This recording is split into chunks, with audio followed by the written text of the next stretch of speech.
ইহলোকে না থেকেও শুক্রবার তিনি বিধানসভায় ফিরে এলেন স্বমহিমায়। তিনি আর কেউ নন, প্রয়াত নেতা ও মন্ত্রী সুব্রত মুখোপাধ্যায়। বিরোধী বেঞ্চ বা মন্ত্রীর আসনে বসে যিনি প্রতিপক্ষের প্রতিমন্ত্রীকে প্রায়ই হাফ মন্ত্রী বলে কটাক্ষ করতেন। গতকাল বিজেপি বিধায়ক মিহির গোস্বামীর মুখে রাজ্য বাজেট পেশ করা অর্থ প্রতিমন্ত্রী চন্দ্রিমা ভট্টাচার্যকে হাফ মন্ত্রী বলে মন্তব্য করায় বিধানসভায় ফিরে এলো প্রয়াত সুব্রত মুখোপাধ্যায়ের স্মৃতি। রাজ্য রাজনীতিতে কংগ্রেস থেকে তৃণমূল হয়ে বিজেপিতে যোগ দেওয়া বিধায়ক মিহির গোস্বামী আদি কংগ্রেস প্রিয় সুব্রতর অনুগামী বলে পরিচিত।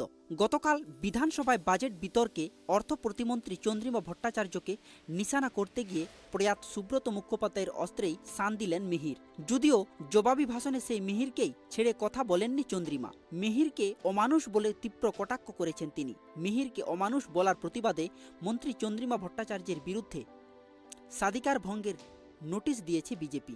বিধানসভায় রাজ্য বাজেট বিতর্ক ও বাজেট পাসকে ঘিরে দুদিনের আলোচনায় অংশ নিলেন না বিরোধী দলনেতা শুভেন্দু অধিকারী। জানিয়ে আজ বাজেট বিতর্কের শেষে জবাবি ভাষণে মন্ত্রী চন্দ্রিমা ভট্টাচার্য বলেন, অনেক বিরোধী দলনেতা দেখেছি, কিন্তু বাজেট অধিবেশনে বাজেট বিতর্কে অংশ নেওয়াকে প্রয়োজন বলে মনে করেন না এমন বিরোধী দলনেতা দেখিনি। পর্যবেক্ষকদের মতে দুদিনের বাজেট বিতর্কে শাসক ও বিরোধীদের মধ্যে তর্ক ও যুক্তির যে লড়াই প্রত্যাশিত ছিল তা বদলে কার্যত বাজেট বিতর্কে অংশ নিয়ে বিজেপি বিধায়ক মিহির গোস্বামী অর্থ প্রতিমন্ত্রীকে হাফ মন্ত্রী বলে কটাক্ষ করেন।